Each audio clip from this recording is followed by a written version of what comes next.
Welcome to the AI Central Podcast, brought to you by Human Driven AI. Welcome back to the AI Central Podcast. I am so sorry that it has been a while, but we are back. It has been a little while since we've done a podcast. It has. But we've been busy. Yeah. We have. Everybody wants AI. I know. I mean, what can you do? And you're doing the work and learning as you go, right? That's true. New things all the time. It's changing all the time. It is changing all the time. Yeah. And in fact, our relationship has become one of partial conversations because of AI, because we're both doing really cool things. Yeah. And every time we start to tell each other the cool thing that we're doing, we're like, wait, save it for the podcast. Save it for the podcast. Exactly. So we're finally here on the podcast. Exactly. Here we are. Yeah, I'm going to put you on the spot. What have you been doing? What are some of the things that I've said, wait, no, save it for the podcast? Well, talking about how to use study and learn mode in GPT. Yeah, that's very interesting. Yeah.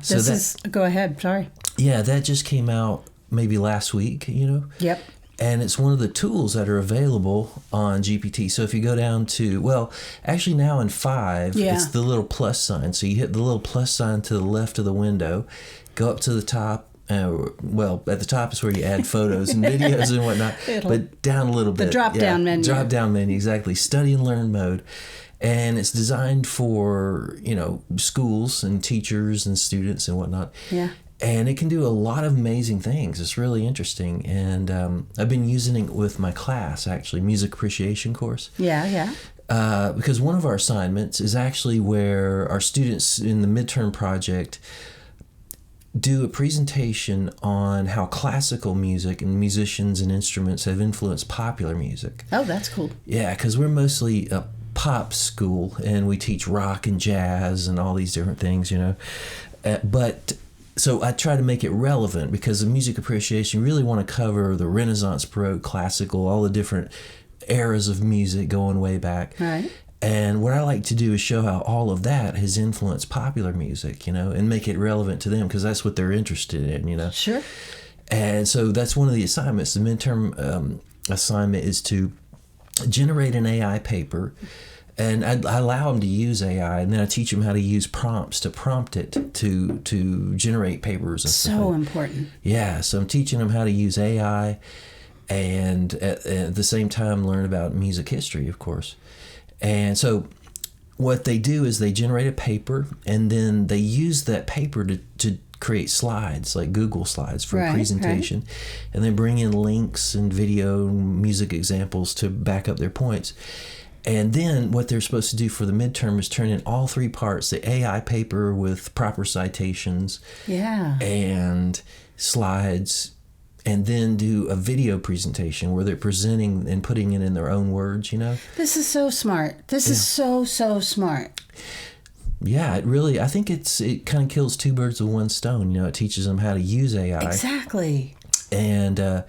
And then shows them how to do research with it, and then turn that into their own, put it in their own words and learn something from it, Yeah. And it's such a great way to, like you said, teach them how to use AI, but they're not using it to do the work. They're using it to help with the research, to support the work in the same way that you would use the internet previously to go find resources and stuff. So it's so smart to show them how AI can help them and not do the work for them and cheat. I just love it. Yeah, exactly.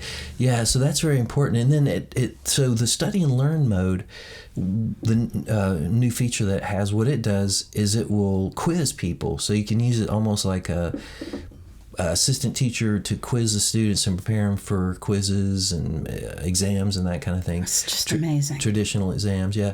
So I tested that feature and I said, prepare me for a quiz on the Renaissance era. Mm-hmm.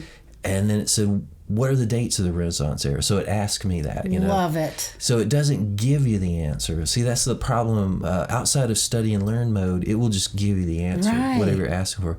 But study and learn mode has a conversation with the students. Yeah, so if you ask it something, it doesn't give you a direct answer. It asks you a question to see if you know. So it kind of goes back and forth, and it walked me through the whole Renaissance era. So what are the dates, and so I kind of gave my best guess, which I know because I'm a music guy. So 1450 to 1600, and then it said, "Oh, good," And then it took me through who are some of the prominent composers and what are the features of this music, and it asked me, "Is this music usually secular or sacred?" And it was almost always sacred. So I typed sacred. It was like, great answer. And then it just kind of walked me through the whole era. And I was very impressed with it. So it could definitely quiz someone, like if you give them a reading assignment, you could upload those chapters that they're reading. Right. And create sort of like an agent where they can, and then use study and learn mode, and it'll walk them through that whole thing and quiz them on the entire Renaissance period, And actually, you don't even have to really upload it because it knows all this stuff. That's what I was going to ask, doesn't it already? Yeah. But if you want to get specific with your material, and the way it's covered, but just the general history of music, it's got all that, so it'll walk you through the whole thing. But then we were having a conversation, what happens in study and learn mode if they want to write a paper? Right. And so I tested out that theory, and I asked it, this is probably how my students prompt it, is write a paper on Beethoven. Yeah. Terrible prompt. Yeah, so it'll give it to you instantly, a paper on Beethoven, but it's about 1.5 pages. And it's just the basics, like when he lived and died, and he was influential, and it's pretty superficial and surfacey. But in study and learn mode, it doesn't give you the paper. If you say, I asked it, write a paper on Beethoven, and it said, well, what aspect of Beethoven do you want to write about? Love that. And I was like, well, show me the historical influences, including musical influences and historical influences, including wars and technological influences. So the historical influences from that perspective on Beethoven. So it sort of asked me, what aspects do you want? And I kind of selected those, and it said, okay, here is an outline. So first it kind of outlines the paper and says, is this kind of what you want to cover? And you can make adjustments and changes. And so it actually starts with an outline instead of just giving you the paper. So it walks students through how to write a paper. Yeah. Which is pretty cool, right? Instead of just giving you a paper, it's like, first you need an outline, and what specifics are you going to cover, What's your thesis? What are you trying to say or prove through the paper or explain? Yeah. I love this, especially because skills erosion is a hot topic right now. As more people turn to AI models, to ChatGPT or whatever, there's concern, in my field of marketing communications, there's concern that people will rely so much on AI to maybe write your strategy that you never learn how to actually, develop a strategy. And so I've got all these ways that I teach clients, of course, to, here's how, like, if someone feeds a bunch of data to ChatGPT or whatever it may be, they don't just come back with that to the team. They have to the person has to then explain how this applies to the client or whatever, so they don't lose that skill of interpreting the data and applying it. So I love what you just said, that the study mode of ChatGPT, if you tell it to write a paper, it will ask you the questions rather than do it. Yes, exactly. Yeah. Yeah. It's like the GPTs that I train, where it's, if you want to put on an event, and you say, I need a run of show, it will ask, I've trained it to then ask all the questions so that you can give it the information to help. So this is just fascinating that it's in the study mode. I love this for students. Yeah, it's fantastic. And then after the outline, it doesn't just write the paper for you based on the outline. It takes you through each paragraph, essentially. Wow, that's nice. Kind of focus on each topic. So that it writes an opening paragraph and says, are these the topics that you want to cover in this paper? And you can say, well, no, actually, I'd like you to cover a little bit more about the Napoleonic Wars and how that influenced Beethoven's Eroica Symphony, that kind of thing. Wow. So it'll hone in on specifics and then rewrite the paragraph a couple times, and then it'll take you through like point by point that you're trying to cover, like one paragraph at a time. Yeah. And then it will give you footnotes. And one thing I asked it to do was give me links to musical examples to demonstrate this. And Nice. so it would give me YouTube links, and I could drop those in the paper. Nice. And then citations and footnotes for those, and the information that's drawn from. So it created the outline for the paper, and then it walked you through each paragraph and asked it, do you want to expand on any of these ideas? And I was like, expand on the Napoleonic War. So it would write another paragraph on that. And ultimately, you could put together a whole paper, and it would create the footnotes for you. And it asked me, what style do you want? MLA. And of course, the other ones, I forget, what is it? MLA, and we usually use MLA, right? But the one that musicians use is Chicago style.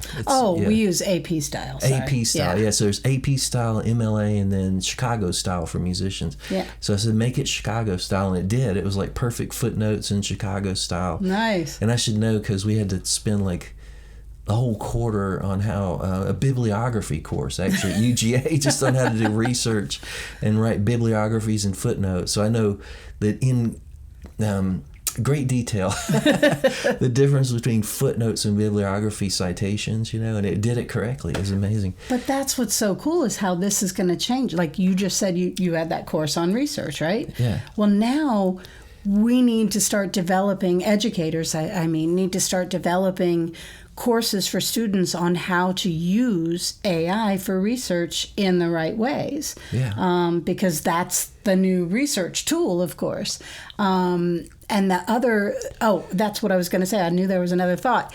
What about the accuracy of what you're getting? Have you seen, because AI can make things up and deliver. I think I've said before on the podcast how AI once gave me The Onion as as a source for something. Yeah. Have you seen any issues with the accuracy of study mode? Not with what I've been doing, because the history doesn't change that much. So, it does when you do the deep research, but like ancient history and Beethoven, those type of things. There's new things that are discovered all the time, but not the basics, and so it kind of gets the dog's basics barking. of the information. Exactly right. So no, it's been good so far, but yes, it absolutely does do some hallucinating. In fact, I was using it to create some documents, administrative documents about our school and the credit hours for courses and that kind of thing, and it got all that wrong. Somehow it was like wrong hours, wrong courses. It was weird. Had to change everything, but I found it to be pretty accurate so far with the paper, side of things. Yeah. It's so interesting how it's just going to completely transform education. It really is. Yeah, it's fascinating. The dogs. I know. I don't know if the podcast mics are picking up. The dog's going nuts right now. We've got a security breach protocol situation going on here. Well, you've also, what I think is so cool is you have just recently, I think, adopted ChatGPT in the way that I have for a while. And it's been fun to watch you because you're not Googling stuff anymore. Yeah, you're going exactly. right to ChatGPT. Yeah, I don't even use Google anymore. I know, right? Honestly, when is the last time you Googled something? I can't even remember. Yeah, exactly. I go right to the answer. Yeah. The thing that blows my mind is how good it is at technical issues. When you have a problem, like, for example, how you, like, for example, I all of a sudden got an error message on my phone where one of my accounts was no longer connected, and the password. Yeah. And it was like the IMAP password is wrong or something like that. So I couldn't get my email on my phone anymore. So I'm like, what the heck's that? So I just did a screenshot. Yeah. Uploaded it to GPT, and I was like, what's going on? He was like, well, you just need to go to settings, mail, and delete that account. Yeah. And then reinstall it. And it said it's just a broken whatever that is, Yeah. So, and then at first it didn't work, and I was like, what's going on? So I did another screenshot, and it said, oh, you've got another instance of the same account there. So it was like, delete that one. Normally something like that, you'd just be pulling your hair out, like, what's going on? And you got to search Google and go through websites and read all these different... Go through all the articles within the websites and try to find, Yeah, what you're looking for. You're just like, man, and then you give up and you're like, well, maybe one of these days I'll fix my email. But, for now, just forget it. I don't need it. Yeah, but it's true. There are all these different ways. Just this morning for breakfast, I was tired of making the same thing. So I asked, Zara is the name of my ChatGPT. She named herself, which, quick side note, yours named herself Aria. Yeah, for music, which is Isn't interesting. that cool? They even customize the name based on the personality that they work with. But this morning she, I was like, this is what we have. And she gave me a different way to kind of work with the same ingredients for the recipe. That's another thing I wanted to mention too was what I found fascinating is the more you use it, it gets to know you. Yes.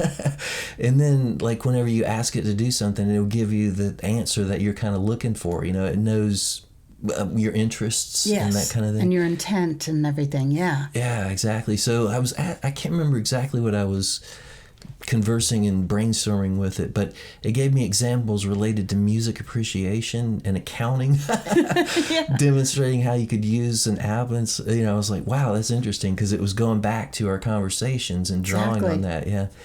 And then it even says, based on your interest in music as a professor, this would be good for you.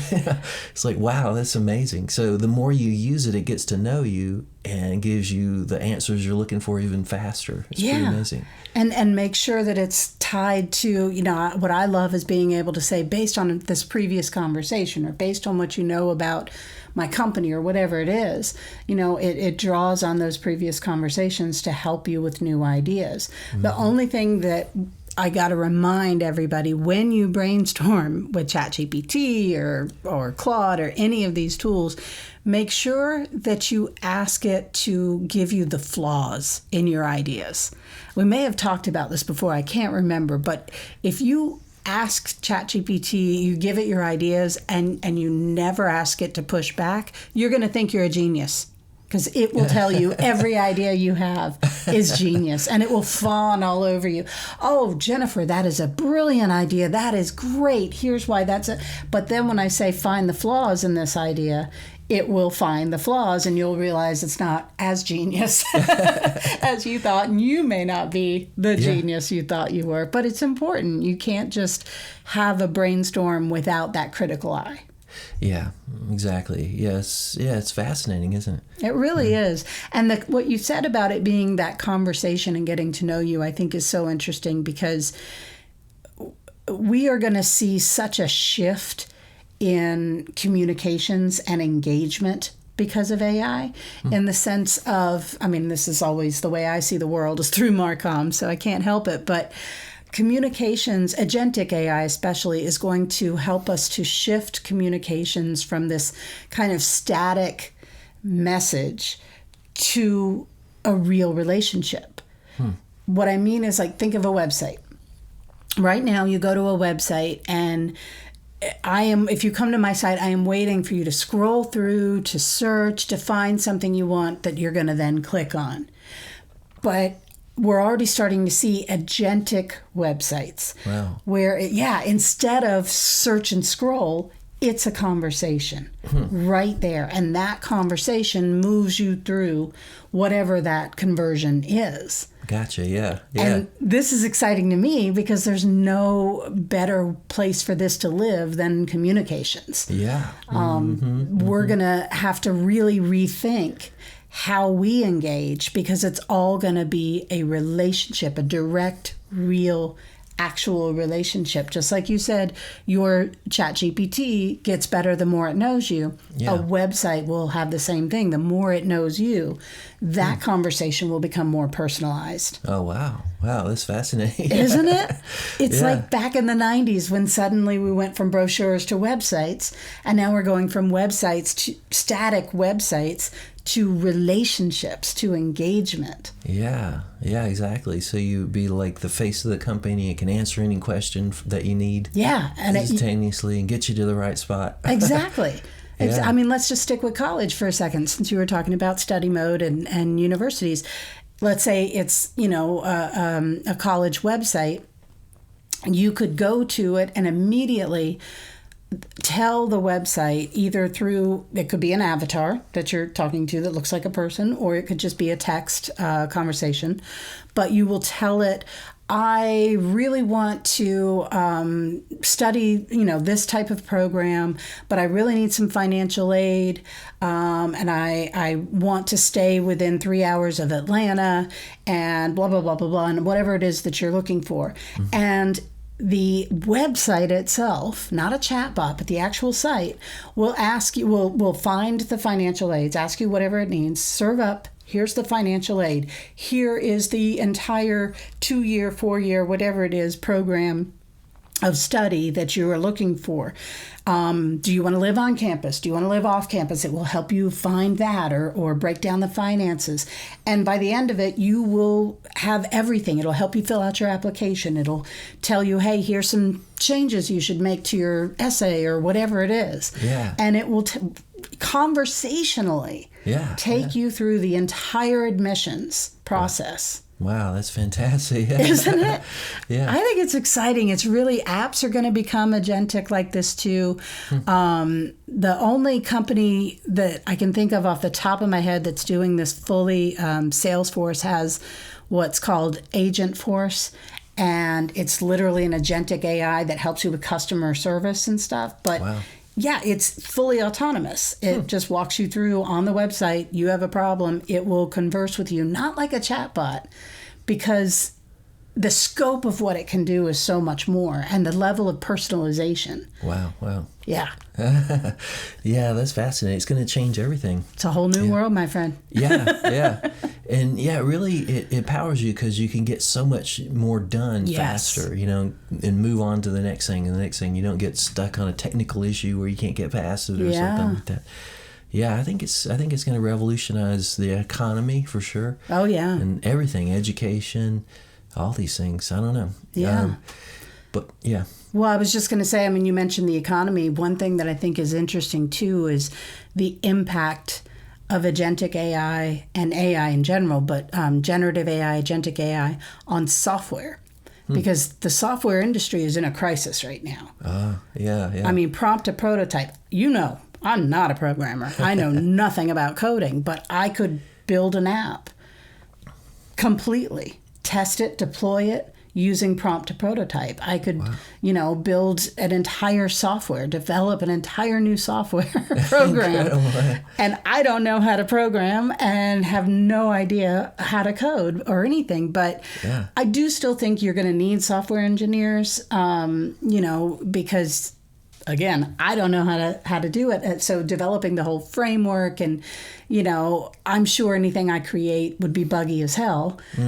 Yeah. Even testing it, because there's just factors that, not being a software engineer, I wouldn't know to test. Yes, exactly. It's going to empower software engineers. That's what I think. Produce programs faster. Yes. Exactly. It will change the industry. There's no question. And there will, I'm sure, be, downsizing and restructuring and a flattening, really, of the hierarchy of software design and everything. And it'll be so much easier for new companies to develop new software and get in there. But you still need software engineers. You still have to have someone who understands the data, the privacy, the brand information within the software, and making sure that intelligence is there, the architecture. It's like you can... Okay, this is a good way to explain it, I think. I hope. We'll see. It's forming in my head. But it's like if you got a bunch of prefab parts to build a house. Okay, yeah. You still need an architect. You still need a contractor. You still need someone who understands the principles of putting all of these prefab materials together. Yeah. That's the way I see software engineering changing, because the prompt to prototype will enable you to get so much faster to that result, but you still have to understand how that fits within an entire architecture of the software.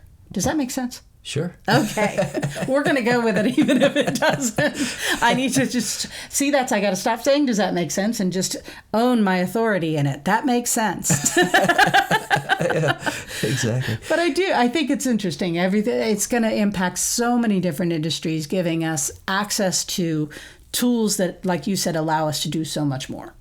Yeah.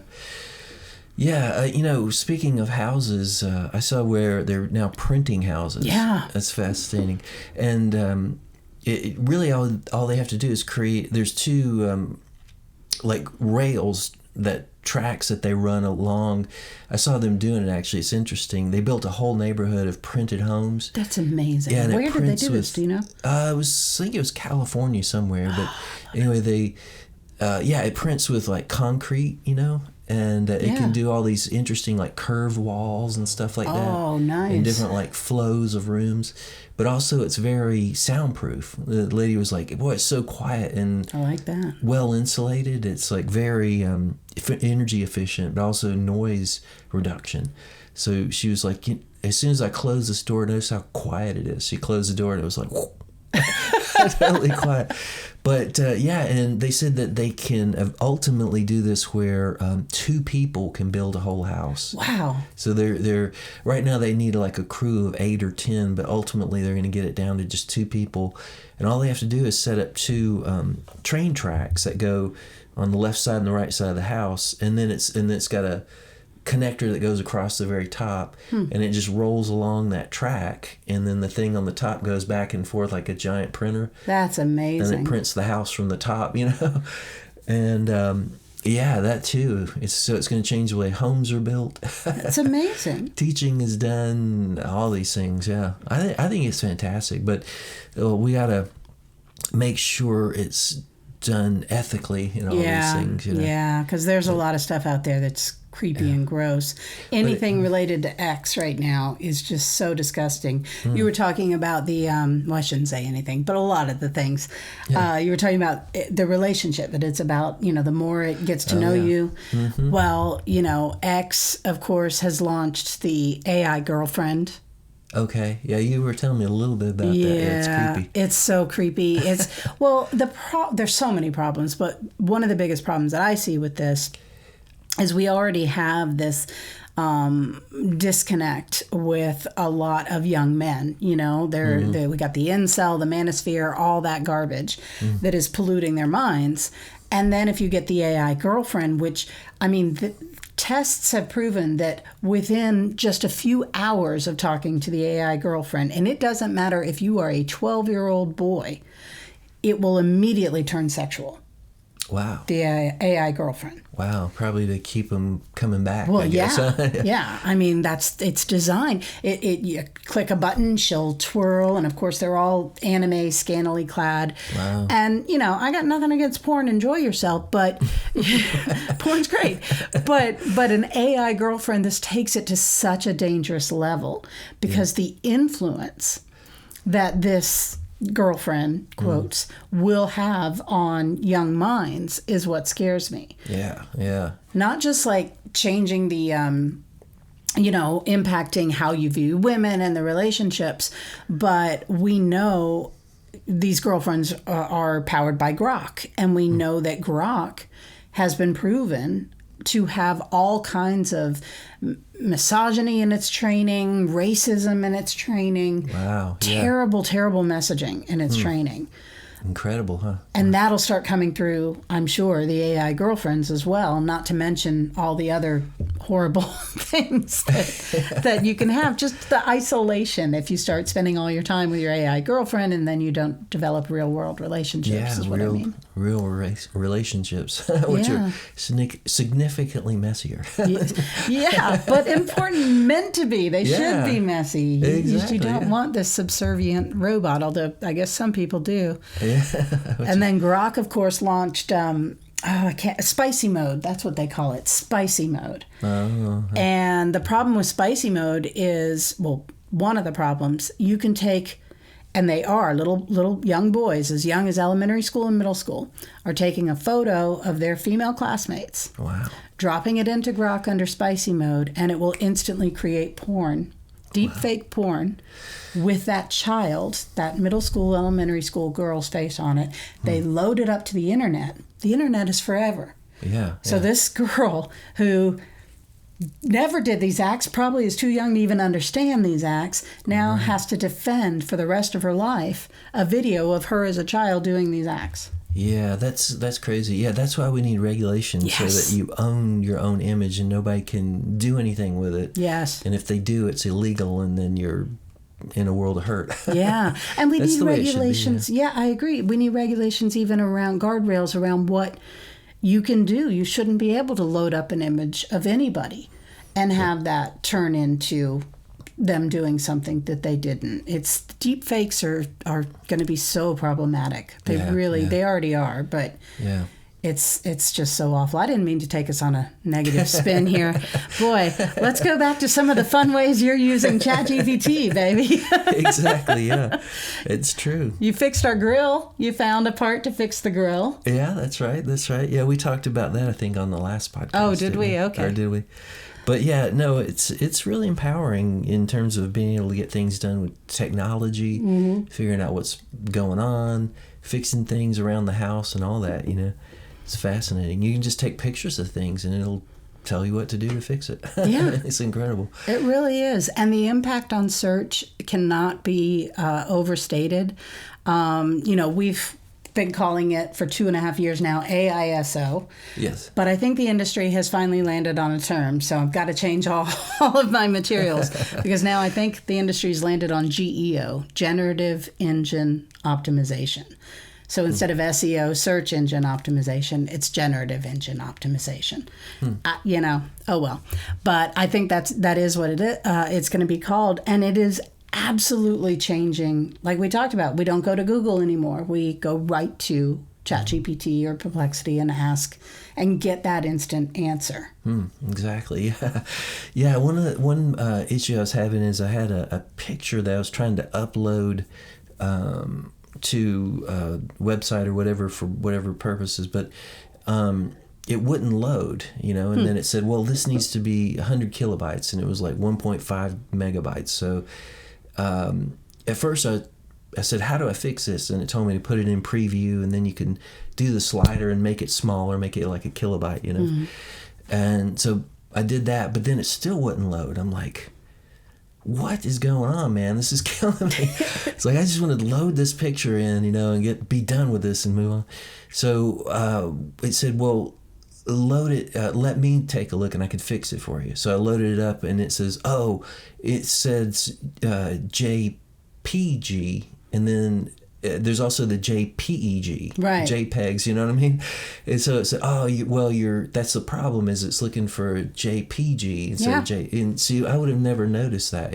And then it fixed it and fixed the picture for me, and then I just grabbed it from there, loaded it up, and I was like, right on. It's incredible. Saves so much time. Yeah, it's completely changing everything about not just how I work, but also how I live and making decisions about anything. I mean, choosing products. That's why it's so important to make sure you show up in it. But it really is just transforming everything about the way we communicate, which is what's got me so excited. Yes, as a communicator. It is, and I am.